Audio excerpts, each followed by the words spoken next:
Hello students, आज हम करेंगे क्लास 12th की एनसीईआरटी की एक्सरसाइज 1.1 का question number 1। Determine whether each of the following relations are reflexive, symmetric and transitive. तो इस क्वेश्चन में 5 पार्ट दिए गए हैं। तो पहला पार्ट क्या कह रहा है कि relation R defined on the set A equals to 1 2 3 till 14 defined as my relation is order pair x, y such that 3x minus y equals to 0। तो अभी हम लिख लेते हैं कि हमें क्वेश्चन में क्या क्या दिया गया है। तो यहाँ पर सेट ए क्या डिफाइंड है, सेट ए है 1 2 till 14 और जो रिलेशन आर है वो कैसे डिफाइन है, order pair x, y such that 3x minus y equals to 0। और जो x और y आ रहे हैं वो कहाँ से आ रहे हैं, सेट ए में से आ रहे हैं।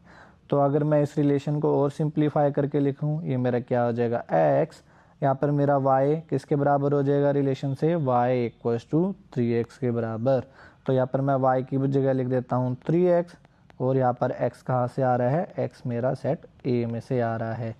तो हम सेट के एलिमेंट्स को लिख देते हैं। यहाँ पर मैं अगर x को 1 ले लूँ तो 3x मेरा 3 हो जाएगा, x को अगर मैं 2 ले लूँ 3x मेरा 6 हो जाएगा, x को अगर मैं 3 ले लूँ 3x मेरा 9 हो जाएगा, x को अगर मैं 4 ले लूँ तो 3x मेरा 12 हो जाएगा। अच्छा, अगर मैं x को 5 ले लूँ तो 3x तो मेरा 15 में आ जाएगा। क्या ये मेरा सेट A में है, ये मेरा सेट A में नहीं है। तो इसका मतलब 5, 15 मेरा रिलेशन R में नहीं होएगा। ऐसे ही अगर मैं x को 6, 7, 8, 9, 10 आगे भी ले लूँ तो जो मेरा 3x है वो मेरा सेट A में नहीं होएगा, तो वो मेरा रिलेशन R में भी नहीं आएगा। अभी हमें चेक करना है कि रिलेशन मेरा रिफ्लेक्सिव है या नहीं है। तो रिफ्लेक्सिव चेक कैसे करेंगे कि कोई रिलेशन मेरा रिफ्लेक्सिव है या नहीं है। हमें चेक करना पड़ता है for all a belongs to a, a मेरा किस में होना चाहिए, R में होना चाहिए। यानी अगर मैं a को 1 ले लूँ तो मेरा 1, 1 मेरा R में होना चाहिए। क्या ये मेरा R में है 1, 1 तो मेरा R में नहीं है, 1, 1 R में नहीं है। This implies that relation R is not reflexive. अभी हम सिमेट्रिक चेक करते हैं कि रिलेशन सिमेट्रिक है या नहीं है। तो रिलेशन को सिमेट्रिक कैसे चेक करते हैं, अगर हमारा a, b ये मेरा रिलेशन R में है तो हमें क्या दिखाना पड़ता है कि b, a ये मेरा रिलेशन R में होना चाहिए। ठीक है, तो मैं यहाँ पर a को क्या ले लेता हूँ, 1 ले लेता हूँ, b को मैंने ले लिया 3 ले लिया। तो मैंने रिलेशन का पहला एलिमेंट ले लिया है। तो यहाँ पर मैं चेक कर रहा हूँ कि क्या मेरा b, a मेरा R में होएगा या नहीं होएगा। अभी हमने देखा 1, 3 तो R में है, बट 3, 1 है वो तो R में नहीं है। तो यहाँ से हमने क्या इम्प्लाई कर दिया, यहाँ से हमने इम्प्लाई किया कि R is not a symmetric relation. अभी चेक करेंगे कि रिलेशन हमारा ट्रांजिटिव है या नहीं है। तो ट्रांजिटिव रिलेशन चेक करने के लिए हमें क्या करना पड़ता है कि अगर मेरा a, b मेरा रिलेशन R में है, b, c भी रिलेशन R में है और हम ये दिखा दे कि a, c मेरा रिलेशन R में है तो रिलेशन मेरा ट्रांजिटिव हो जाता है। ठीक है, तो हम ऐसे ऑर्डर पेयर उठा लेते हैं। तो मैंने रिलेशन R में क्या उठा लिया, 1, 3 उठा लिया, 3, 9 उठा लिया। अब मैं देख रहा हूँ कि क्या मेरा 1, 9 मेरे रिलेशन में है, नहीं है। तो यहाँ से हम देख पा रहे हैं कि जो रिलेशन है वो मेरा ट्रांजिटिव नहीं है। तो यहाँ पर हमने क्या किया, a को 1 ले लिया, b को 3 ले लिया, c हमारा क्या हो गया, 9 हो गया। तो हमने देखा कि 1, 3, 9 ये तो R में है, बट 1, 9 ये R में नहीं है। तो यहाँ से हमने दिखाया जो रिलेशन R है वो ट्रांजिटिव नहीं है। तो हमने देखा ये रिलेशन ना ही मेरा रिफ्लेक्सिव है, ना ही सिमेट्रिक है और ना ही ट्रांजिटिव है। चलो अब पार्ट बी पे जाते हैं। पार्ट बी क्या कह रहे हैं कि relation R is defined on the set of natural numbers. अब यहाँ पर जो हमें जो सेट दिया गया है वो किस पे डिफाइंड है, नेचुरल्स नंबर पे डिफाइंड है। यानी जो मेरे x और y आएंगे वो किससे आएंगे, नेचुरल नंबर में से आएंगे। तो रिलेशन R क्या है, order pair x, y such that y equals to x plus 5 and x is less than 4। यानी जो मेरे को x दिया गया है वो कहाँ से कहाँ आ रहा है, वो मेरा 1, 2 या 3 हो सकता है। चलो अब हम रिलेशन को लिख लेते हैं। अगर मैं x को 1 लूँ तो y मेरा क्या हो जाएगा, y मेरा हो जाएगा 1 प्लस 5 यानी 6। x को अगर मैं 2 ले लूँ तो y क्या हो जाएगा, 2 प्लस 5 7। अगर मैं x को 3 ले लूँ तो y मेरा क्या हो जाएगा, y मेरा हो जाएगा 8। अब चेक करते हैं कि रिलेशन रिफ्लेक्सिव है या नहीं है। अगेन रिफ्लेक्सिव रिलेशन होने के लिए हमें क्या चेक करना पड़ता है कि for all a belongs to natural number n a, ये किस में होना चाहिए, रिलेशन R में होना चाहिए। यानी मेरा a को अगर मैं 1 ले लूँ तो 1, 1 भी मेरा R में होना चाहिए, बट 1, 1 तो मेरा R में नहीं है। तो इसका मतलब ये रिलेशन क्या है, मेरा रिफ्लेक्सिव नहीं है। अभी हम चेक करेंगे कि जो रिलेशन है वो मेरा सिमेट्रिक है या नहीं है। तो हमारा जो रिलेशन है वो है ये रिलेशन। तो यहाँ पर हम चेक करेंगे कि सिमेट्रिक के लिए हम कोई भी एक एलिमेंट ले लेंगे a, b, ये मेरा R में है तो b, a भी मेरा R में होना चाहिए। अगर ऐसा होता है तो रिलेशन क्या हो जाता है, रिलेशन सिमेट्रिक हो जाता है। तो हम सारे एलिमेंट्स के लिए चेक करते हैं। तो मैं अगर एक एलिमेंट उठाता हूँ 1, 6, क्या मेरा 6, 1 वो मेरा R में है, R में नहीं है। तो मैंने क्या किया, मैंने a को 1 लिया, b को मैंने 6 लिया। तो 1, 6 तो मेरा R में है, बट 6, 1 R में नहीं है। तो हमने यहाँ से ये देखा कि जो रिलेशन R है वो सिमेट्रिक नहीं है। अभी हम ट्रांजिटिव चेक करेंगे कि रिलेशन ट्रांजिटिव है या नहीं है। रिलेशन ट्रांजिटिव होने के लिए क्या हमें दिखाना पड़ता है कि अगर ए बी मेरा R में है, बी सी मेरा R में है, तो हमें दिखाना पड़ता है कि ए सी भी मेरा R में होना चाहिए। तो अगर मैं यहाँ पर क्या करूँ कि पहले मैं देखता हूँ कि 1, 6 मेरा R में है। अब यहाँ पर मेरा कोई बी सी, यानी मैं क्या कर रहा हूँ, ए को मैंने 1 लिया, बी को 6 लिया। तो अगर मेरे बी सी आर में होने के लिए 6, समथिंग यहाँ पर सी होना चाहिए, बट ये तो मेरा रिलेशन में ही नहीं है यहाँ पर। तो इसका मतलब जो हमारी पहली प्रॉपर्टी है यही फेल कर रही है।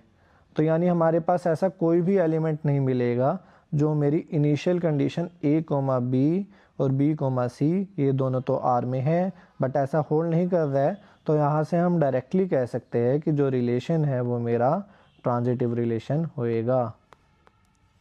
R is a transitive relation. ये अक्सर बच्चों में डाउट रहता है कि अगर मेरी जो इनिशियल प्रॉपर्टीज़ होती है वो अगर मेरी सेटिस्फाई नहीं करे तो हम यहाँ से डायरेक्टली बोल देते हैं कि जो रिलेशन है वो होल्ड करेगा। तो यहाँ पर हम ट्रांजिटिविटी की बात कर रहे हैं, तो यहाँ से हम डायरेक्टली कह देंगे कि जो मेरा R है, जो रिलेशन है वो मेरा ट्रांजिटिव रिलेशन होएगा।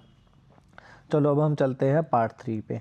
पार्ट 3 क्या कह रहा है, पार्ट 3 कह रहा है कि रिलेशन क्या है, R defined on this set A क्या डिफाइंड है, A डिफाइंड है 1, 2, 3, 4, 5, 6। और रिलेशन क्या डिफाइंड है, रिलेशन हमें डिफाइंड है x, y such that y is divisible by x। और x और y कहाँ से आ रही है, a में से आ रही है। तो ये रिलेशन क्या कह रहा है कि अगर मैं कोई भी y लूँ और मैं उसको x से डिवाइड करूँ तो ये मेरा x y को डिवाइड कर दे। ठीक है, तो रिलेशन देख लेते हैं क्या आएगा। अगर मैं यहाँ पर क्या ले लूँ, x को 1 ले लूँ, y को 1 ले लूँ, तो 1 मेरा 1 को डिवाइड करता है। अगर मैं x को 1 लूँ, y को 2 लूँ, तो भी मेरा 1 मेरा 2 को डिवाइड करता है। सिमिलरली मेरे को पता है कि 1 तो हर नंबर को डिवाइड करता है, तो यहाँ से मेरा 1,3 भी आ जाएगा, 1,4 भी आ जाएगा, 1,5 भी आ जाएगा, 1,6 भी आ जाएगा। सिमिलरली हर नंबर सेम नंबर को डिवाइड करता है, तो यहाँ से 2,2 भी आ जाएगा, 3,3 भी आ जाएगा एंड सो ऑन 6,6 भी आ जाएगा। तो हम यहाँ से क्या है कि यहाँ से हम सारे नंबर लिख सकते हैं, ठीक है। तो यहाँ पर मेरे और भी एलिमेंट सेट में आ जाएंगे, ये एक थोड़ा सा बड़ा सेट बन जाएगा यहाँ पर। तो हम चेक करते हैं कि रिलेशन मेरा रिफ्लेक्सिव है या नहीं, सिमेट्रिक है या नहीं, या ट्रांजिटिव है या नहीं। तो इसको देखने के लिए हम क्या चेक करेंगे, for all a belongs to A, a मेरा आर में होना चाहिए। यानी मेरे को क्या दिखाना है कि ए मेरा ए को डिवाइड करे, और मेरे को पता है ए तो हमेशा ए को डिवाइड करता है। तो इसका मतलब क्या है कि ये रिलेशन क्या है, मेरा रिफ्लेक्सिव हो जाएगा। यहाँ पर रीजनिंग क्या आ जाएगी, we know that each number divides itself. This implies that a will be in relation R. This implies that R is a reflexive relation. अच्छा, अब हमें क्या चेक करना है कि जो रिलेशन है वो सिमेट्रिक है या नहीं है। कोई भी जो रिलेशन है वो सिमेट्रिक कब होएगा, अगर मेरा ए बी तो मेरा आर में है, तो मेरा बी ए भी मेरा आर में होना चाहिए। ये हमें दिखाना पड़ता है। अभी हमें पता है कि 1,2 है, यहाँ पर 1 है वो 2 को डिवाइड करता है, तो 1,2 तो मेरा आर में है। क्या मेरा 2 1 को डिवाइड करता है, 2 मेरा डिवाइड नहीं करता है 1 को, ठीक है। तो इसका मतलब क्या है, 2,1 है वो मेरा आर में नहीं है। इसका मतलब हमने क्या दिखा दिया, एक एग्जांपल दिखा दिया कि ए भी तो आर में है लेकिन बी ए आर में नहीं है। इसका मतलब क्या है, जो रिलेशन आर है वो मेरा सिमेट्रिक नहीं है। अच्छा, अब हमें दिखाने की रिलेशन है वो ट्रांजिटिव होएगा या नहीं होएगा। ट्रांजिटिव रिलेशन दिखाने के लिए हमें क्या दिखाना पड़ता है कि अगर ए भी मेरा आर में है, बी सी मेरा आर में है, तो ए सी भी मेरा आर में होना चाहिए। यहाँ पर आर की प्रॉपर्टी क्या है, आर की प्रॉपर्टी क्या है, जो मेरा ए है वो डिवाइड कर रहा है बी को। इसका मतलब होता है कि बी बटा ए, ये दोनों एक ही चीज़ है। ए मेरा कर रहा है बी को डिवाइड, बी मेरा कर रहा है सी को डिवाइड। तो यहाँ से हम डायरेक्टली लिख सकते हैं जो ए है वो मेरा सी को डिवाइड करेगा। ये ऐसे ही लिख सकते हैं हम इसको, कैसे लिख सकते हैं, सी बटा ए, बी बटा ए इंटू सी बटा बी, ठीक है। तो यहाँ से हमने दिखा दिया कि जो ए है वो मेरा सी को डिवाइड कर रहा है, implies that R is a transitive relation। ठीक है जी। अब हम चलते हैं फोर्थ पार्ट पे। अच्छा, हमने थर्ड पार्ट में दिखाया कि जो रिलेशन है वो मेरा रिफ्लेक्सिव है, सिमेट्रिक नहीं है बट ट्रांजिटिव है। अब फोर्थ पार्ट क्या कह रहा है, फोर्थ पार्ट कह रहा है कि relation R defined on the set of integers. तो हमें यहाँ पर सेट क्या दे रखा है, जेड दे रखा है, वो क्या है, सेट ऑफ ऑल इंटीजर्स। अच्छा, आपको पता ही होगा कि सेट ऑफ ऑल इंटीजर्स क्या होते हैं, ये होते हैं 0 + -1 + -2 एंड सो ऑन। और रिलेशन आर क्या डिफाइन है, वो हमें डिफाइंड है set x, y such that x - y is an integer। अच्छा, अगर मेरा x भी इंटीजर है, y भी इंटीजर है, तो x - y हमेशा एक इंटीजर होएगा। तो यहाँ से क्या आ गया है कि यहाँ से हमारा x और y आ गया है सच दैट x और y मेरा क्या आएगा, इंटीजर में होएगा, क्योंकि x - y हमेशा इंटीजर होता है। तो मैं कोई भी x और y की वैल्यू ले लूँ तो वो हमेशा क्या आएगी, एक इंटीजर वैल्यू आने वाली है। तो यहाँ से हमने क्या देख लिया है, तो जो R है वो हमारा Z क्रॉस Z के बराबर आ गया है। अगर ये आपको नहीं भी समझ में आया तो आप इसे छोड़ सकते हो, ठीक है। तो मेन समझने वाली जो बात है हमारी ये है कि x और y क्या होएंगे, दोनों इंटीजर होएंगे। क्यों होएंगे? क्योंकि x integer, y integer, then x minus y is always an integer. तो अब चेक करते हैं कि रिलेशन R मेरा रिफ्लेक्सिव है या नहीं है। तो रिलेशन रिफ्लेक्सिव होने के लिए क्या चाहिए, for all A belongs to Z A comma A ये मेरा R में होना चाहिए। तो मेरे को पता है A कोमा A R में दिखाने के लिए मेरे को क्या दिखाना है, A minus A which is equal to 0, this is an integer implies that A comma A belongs to R। तो ये हमने दिखा दिया है। तो we have shown this thing. Okay, so this implies that R is a reflexive relation. अभी हम देखेंगे कि जो रिलेशन है वो सिमेट्रिक है या नहीं है। तो सिमेट्रिक रिलेशन दिखाने के लिए हमें क्या दिखाना पड़ता है कि अगर मेरा ए बी मेरा रिलेशन आर में है और हम ये दिखा दें कि बी ए बी मेरा रिलेशन आर में होएगा तो रिलेशन आर मेरा सिमेट्रिक हो जाएगा। तो यहाँ पर हमें गिवन क्या है, गिवन है ए बी मेरा आर में हम ये लेके चल रहे हैं। इसका मतलब क्या है, a minus b is an integer. अब मुझे पता है कि a माइनस बी इंटीजर है तो मैं नेगेटिव बाहर ले लूँ तो b माइनस ए ये भी मेरा इंटीजर होएगा। This implies that b comma a ये मेरा रिलेशन r में हो जाएगा। तो हमने दिखा दिया कि a भी r में है तो b a भी r में होएगा। This implies that r is a symmetric relation.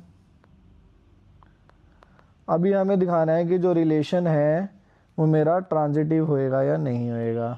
हम एक रिलेशन को ट्रांजिटिव रिलेशन कैसे दिखाते हैं, अगर मेरा ए बी तो मेरा रिलेशन आर में है, बी सी भी मेरा रिलेशन आर में है, तो मैं ये दिखा दूँ कि ए सी भी रिलेशन आर में होएगा तो रिलेशन क्या हो जाएगा, ट्रांजिटिव हो जाएगा।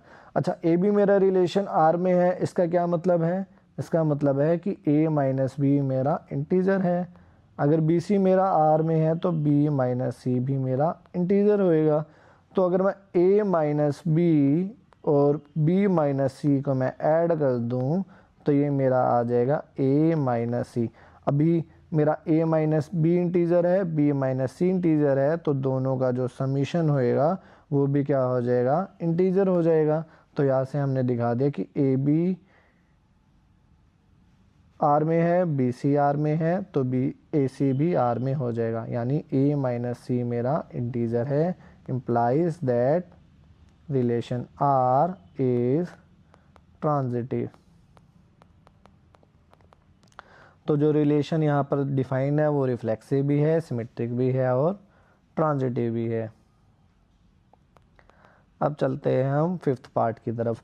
फिफ्थ पार्ट क्या कह रहा है कि relation R in the set A of human beings in a town at a particular time given by, अच्छा पांचवें पार्ट के भी ना 5 पार्ट है। तो पहला पार्ट क्या कह रहा है, R equals to x comma y such that x and y work at the same place. तो मैंने मान लिया कि ये क्या है, मेरी एक बिल्डिंग है, ठीक है, ये एक बिल्डिंग है। तो यहाँ पर क्या है, यहाँ पर एक्स और वाई दो लोग हैं, तो x भी यहाँ पर काम कर रहा है और y है ये भी यहाँ पर काम कर रहे हैं, ठीक है। तो यहाँ से हमें पता चल रहा है कि जो x और y है ये एक जगह काम करते हैं तो y और x भी एक जगह काम करते हैं, यानी रिलेशन क्या हो जाएगा, सिमेट्रिक हो जाएगा। और x कोमा x है वो भी एक जगह काम करेंगे क्योंकि ये दोनों सेम ही पर्सन है। चलो अब देखते हैं कि रिलेशन मेरा रिफ्लेक्सिव होएगा या नहीं होएगा। तो रिलेशन को रिफ्लेक्सिव दिखाने के लिए हमें क्या करना है, रिफ्लेक्सिव दिखाने के लिए हमें दिखाना है कि जो रिलेशन होएगा x कोमा x ये मेरा R में होना चाहिए। For all x belongs to A क्या है, A मेरा है set of all human beings in a town at a particular time, ठीक है। तो यहाँ पर x और x क्या है, मेरा सेम ही पर्सन है, तो x मेरा इस बिल्डिंग में काम कर रहा है और ये सेम ही पर्सन है, यानी ये एक ही बिल्डिंग में काम कर रहे हैं। So this implies that R is a reflexive relation. इसको हम लिखेंगे कैसे? Because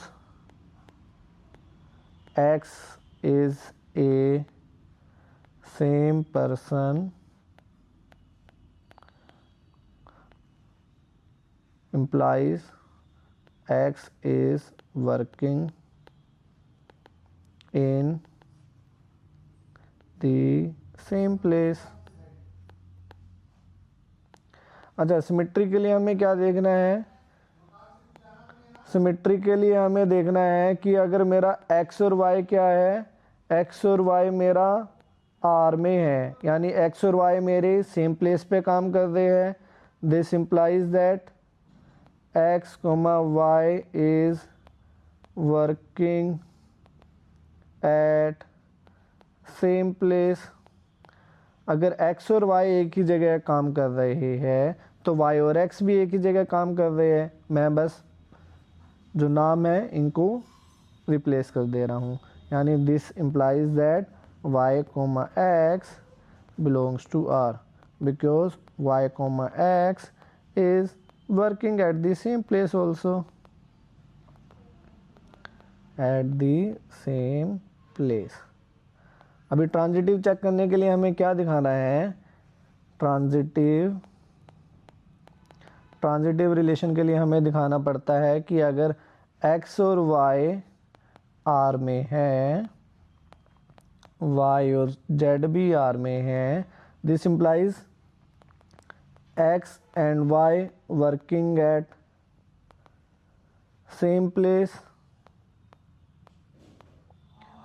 y and z working at same place. यही हो गया इसका मतलब। यहाँ से हम क्या कह सकते हैं कि x और जो z है वो भी क्या हो जाएगा? Working at same place.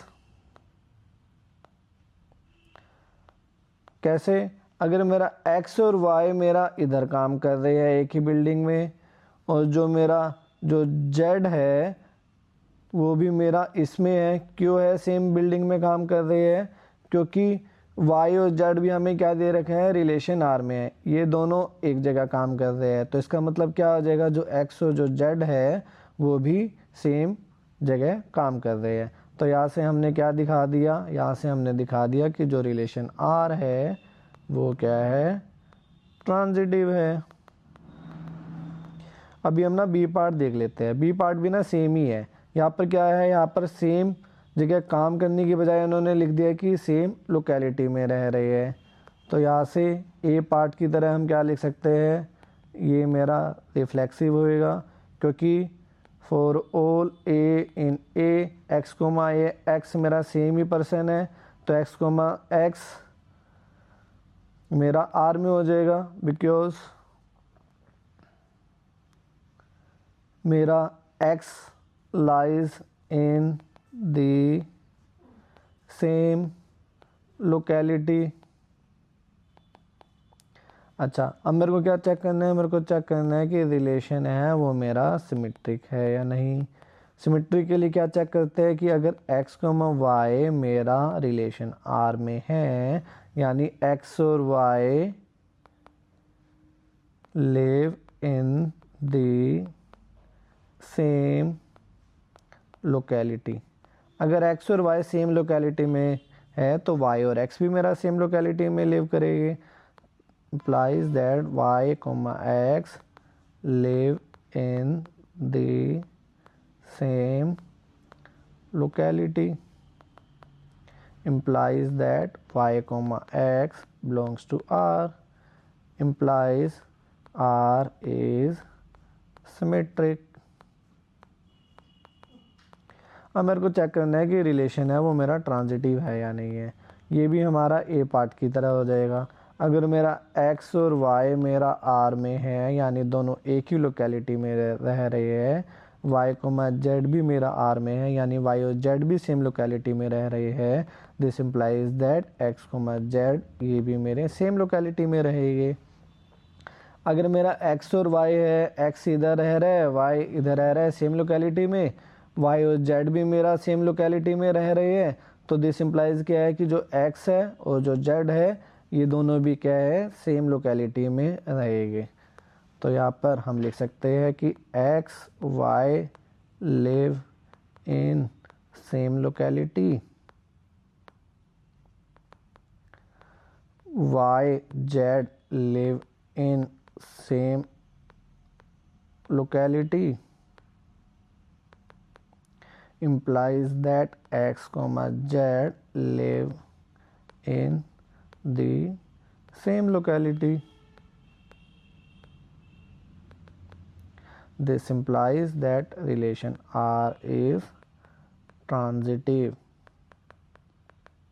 चलो अब अगला पार्ट देखते हैं। अगला पार्ट क्या कह रहा है कि x comma y such that x is exactly 7 centimetre taller than y। अच्छा, तो मेरे को क्या दिया हुआ है यहाँ पर, ये दो पर्सन है जिसमें एक पर्सन है x और दूसरा पर्सन है y। तो अगर ये मेरा पर्सन y है तो x क्या होएगा, एग्जैक्टली 7 सेंटीमीटर टोलर होएगा y से। तो यानी इन दोनों की हाइट में जो डिफरेंस है वो कितना है, 7 सेंटीमीटर। ठीक है, तो यहाँ पर हम चेक करते हैं कि रिलेशन मेरा रिफ्लेक्सिव होएगा या नहीं होएगा। तो रिफ्लेक्सिव चेक करने के लिए हमें क्या दिखाना है कि for all x comma x ये मेरा r में होना चाहिए। क्या मेरा सेम पर्सन खुद से 7 सेंटीमीटर लंबा हो सकता है? बिल्कुल नहीं हो सकता। तो यहाँ से हमने इस बोल देंगे कि जो रीजनिंग है कि same person can not be taller than 7 centimetre with himself. ठीक है, so this implies that R is not reflexive.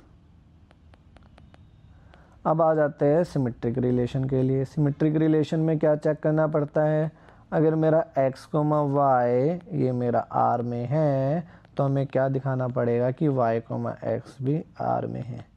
तो यहाँ से x कोमा y r में है, यानी x कोमा y मेरा r में है, तो ये दिखा रहा है कि x is exactly 7 centimetre taller than y। अगर y कोमा x मेरा r में है तो ये क्या कह रहा है कि y कोमा x को r में होने के लिए क्या चाहिए कि y is exactly 7 centimetre taller than y। यानी मैं क्या कह रहा हूँ कि x कोमा y मेरा r में है, यानी x मेरा y से 7 सेंटीमीटर टोलर है। तो इसका मतलब क्या है कि जो y की हाइट है वो मेरी x से छोटी है, तो y की हाइट x से बड़ी हो नहीं सकती। यानी जो मेरा y है वो मेरा x से 7 सेंटीमीटर टोलर हो सकता है? नहीं, वो x से मेरा 7 सेंटीमीटर टोलर नहीं हो सकता। तो यहाँ से हमने क्या देख लिया, जो y कोमा x है वो मेरा r में नहीं है, क्योंकि हमें क्या गिवन है कि x मेरा y से 7 सेंटीमीटर बड़ा है, यानी y मेरा x से छोटा है, तो y मेरा x से कभी बड़ा नहीं हो सकता, यानी मेरा y कोमा x मेरा रिलेशन r में नहीं होएगा। This implies that r is not symmetric. अब ट्रांजिटिव रिलेशन चेक करना है मुझे। अब ट्रांजिटिव रिलेशन कैसे चेक करेंगे? ट्रांजिटिव रिलेशन के लिए हमें क्या लेना पड़ता है कि x कोमा y मेरा r में है, y कोमा z मेरा r में है, तो हमें दिखाना पड़ेगा कि x कोमा z भी मेरा r में है। तो यहाँ पर मैं क्या कह रहा हूँ कि x कोमा y r में है, यानी x मेरा y से 7 सेंटीमीटर बड़ा है, और y कोमा z r में है तो y मेरा z से 7 सेंटीमीटर बड़ा है।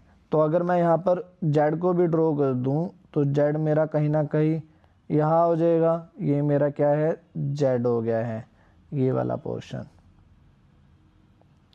तो x मेरा क्या है, y से 7 सेंटीमीटर बड़ा है, y मेरा z से 7 सेंटीमीटर बड़ा है, यानी मेरा यहाँ से क्या आ जाएगा, x is 14 centimetre taller than z. यहाँ से मेरा क्या आ गया, ये आ गया। तो इसका मतलब जो रिलेशन में एक्स कोमा जेड है वो मेरा आर में नहीं है, क्योंकि हमें कितना चाहिए, हमें एग्जैक्टली 7 सेंटीमीटर टोलर चाहिए। तो यहाँ से हमने क्या दिखा दिया कि एक्स कोमा जेड आर में नहीं है, implies that R is not transitive. ठीक है, एक बार रीजनिंग दोबारा देख लेते हैं ट्रांजिटिव रिलेशन की। यहाँ पर क्या है, एक्स कोमा वाई आर में है, यानी x is 7 centimetre taller than y. Y comma z मेरा आर में है, यानी वाई मेरा जेड से 7 सेंटीमीटर बड़ा है। तो इसका मतलब क्या हो गया, एक्स है वो मेरा जेड से कितना बड़ा हो गया, 14 सेंटीमीटर बड़ा हो गया। तो यहाँ पर हमने लिख दिया कि x is 14 centimetre taller than z. This implies that x comma z does not belongs to relation R, implies that R is not transitive. चलो अब हम डी पार्ट को देख लेते हैं। डी पार्ट क्या कह रहा है कि रिलेशन कैसे डिफाइन है, x comma y such that x is wife of y. तो रिलेशन को रिफ्लेक्सिव होने के लिए हमें क्या चाहिए कि एक्स कोमा एक्स है वो मेरा आर में होना चाहिए। क्या सेम पर्सन खुद की एक वाइफ हो सकती है, बिल्कुल नहीं हो सकती। तो इसका मतलब क्या है, यहाँ पर एक्स कोमा एक्स है वो मेरा आर में नहीं है। और इसकी रीजनिंग क्या है, रीजनिंग है कि x is not wife of herself. ठीक है, x is not wife of herself, तो मतलब क्या है, यहाँ पर जो एक्स है खुद की वाइफ नहीं हो सकती है। दूसरा क्या है, सिमेट्रिक चेक करना है। अगर मेरी यहाँ पर क्या, मेरे को यहाँ पर क्या गिवन है, मेरे को गिवन है कि एक्स कोमा वाई अगर मेरा आर में है तो वाई कोमा एक्स भी मेरा आर में होना चाहिए। ये हमें सिमेट्रिक रिलेशन के लिए दिखाना पड़ता है। अगर मेरी एक्स कोमा वाई मेरा आर में है, this implies that x is wife of y. अगर मेरी एक्स वाई की वाइफ है तो क्या मेरा वाई एक्स की वाइफ होएगा, नहीं, वाई मेरा एक्स का हस्बैंड होएगा। This implies that y comma x is not belongs to R, implies that R is not symmetric. अच्छा, अब ट्रांजिटिव चेक करते हैं। ट्रांजिटिव के लिए हमें क्या दिखाना पड़ता है कि अगर x कोमा वाई मेरा आर में है, y कोमा जेड आर में है, तो x कोमा जेड आर में होना चाहिए। अच्छा, मेरे को एक चीज़ बताओ, अगर मेरा x और y आर में है, यानी x is wife of y। ठीक है, मैं कह रहा हूँ यहाँ से x is wife of y, यानी y क्या हो जाएगा, y मेरा एक हस्बैंड हो जाएगा। क्या मेरा y is wife of z हो सकता है? तो इसका मतलब y कोमा जेड मेरा आर में बिलोंग नहीं करेगा, क्योंकि y can not be wife of z. This implies that R is transitive. जो हमारी इनिशियल प्रॉपर्टी है वही सेटिस्फाई नहीं कर दी, यानी जो हमें गिवन है वही सेटिस्फाई नहीं कर रहा है, यानी ये ही सेटिस्फाई नहीं कर रहा है। अगर मैंने ये लिया तो y कोमा जेड मेरा आर में नहीं होएगा, क्योंकि x वाइफ है y की, यानी y हस्बैंड हो गया, तो y तो एक लेडी हो नहीं सकती। तो यहाँ से क्या हो गया, y कोमा जेड आर में नहीं है, इम्प्लाइज रिलेशन इज ट्रांजिटिव।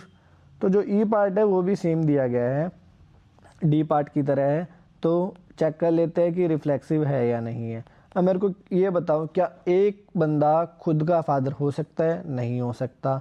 तो यहाँ से हम डायरेक्टली बोल सकते हैं कि R is not reflexive, because reasoning क्या है, x can not be father of himself.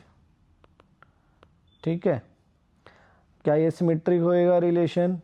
ये रिलेशन सिमेट्रिक भी नहीं होएगा। क्यों नहीं होएगा?